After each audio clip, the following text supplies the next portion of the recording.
All right, so this is what I like to use for the silver solder. I get it at Ace Hardware. I get a bunch of it. They give you a roll of silver solder, and then you get a tube of flux. Now this silver solder melts at 1200 degrees Fahrenheit, and so the flux is high temperature flux to match the temperature of the silver solder. So if you go using regular old flux, it might leave a carbon residue, and then stuff won't want to stick very well. All right, so what I did here is I got a setup going here. First off, I'm going to just explain a little bit about what you're going to get for the fuel ring. This is going to be the fuel ring. It comes with a piece here that's an attachment that slides over the top of these. It's just the next size up in tubing.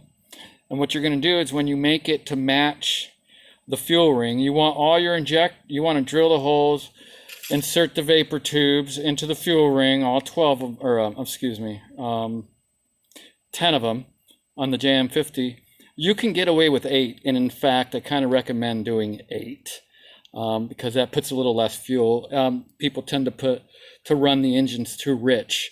If you got flame out the back, that's not good. But I go over that in the instructions. But if you did 8, you would probably be better off. It's just easier. But you can do 10, and that you just got to keep your fuel level or your fuel flow in check, you know.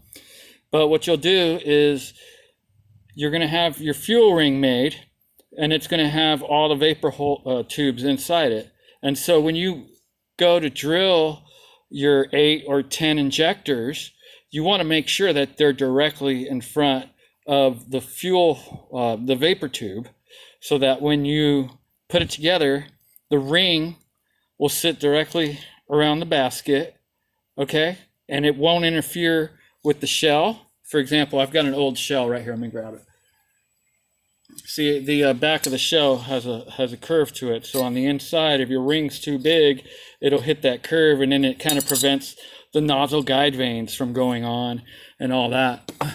So this is what you're going to get, okay? I hope that makes sense. If not, just let me know.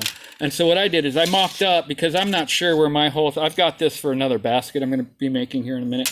But I mocked up a straight tube, and I drilled a 16th inch hole in it with my 16th inch bit that is now missing, but regardless. So it's got it's a nice tight fit, and it's got a little hole right here. You can kind of see it. I'm looking through the camera, so it's kind of weird for me, but I guess I could look right at the piece. So it's right here, and it should be a snug fit when you put it in.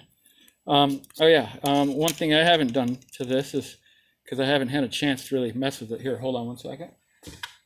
I'm going to take a Dremel, okay, and I'm going to kind of put a little bit, just like that, on one side.